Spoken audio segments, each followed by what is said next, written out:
All right. Congratulations on finishing up week one. I hope it went well.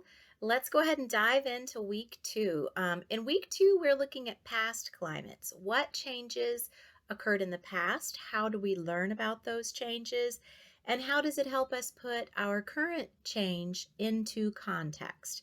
So for me, this is the area of science that I find the most interesting is paleoclimate. I hope you enjoy it as well. I think you'll definitely enjoy that you only have two assignments this week. So one is your discussion board post, and the second one is an annotated bibliography that is going to help you with your final project. So let's start with discussion boards. The posts for this first week, some of them were very nice, and some of them definitely needed more detail. And I gave comments to you in all of the grades that I gave you. I commented on all of the work. So the rubrics for these don't require a word length.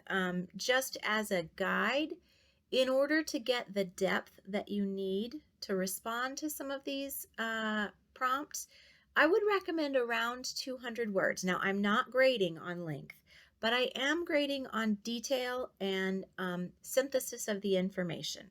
So just let that give you a guide that in order to do it well, you may need more words if you didn't get the grade that you wanted this first time around. Okay, so what are we writing about this time? You are going to pick an event in Earth's history where there was a climate change or a climate event in Earth's history. And you'll claim that and then write about it. And just as with last week, if we have more than one student writing about the same one, which it's all right if up to two of you write about the same thing, the second person to post on it, though, needs to post different information. Okay, so go ahead and claim it if you want it. And then if you're the first one to post, that's great. And if you're the second one, then you need some different information, some new information, so that I know you went out and got this information yourself. Okay, so you'll do your initial post, and then you'll write a response post to your peers discussing what you have learned with it. Your second assignment is an annotated bibliography for your final project. So at this point, you really need to go in and read deeply about what is expected for your final project. You are creating a presentation for your community, 20 to 25 minutes in length, and it's going to talk about what feedbacks and forcings happen in climate, what are the effects, and then historical climate change in your area, and then the implications of climate change in your area. So this week, all you have to do is the annotated bibliography. And if you look at the assignment write-up, there are links within it that show you how to do the APA formatting, that describe to you what an annotated bibliography is, and just kind of walk you through that.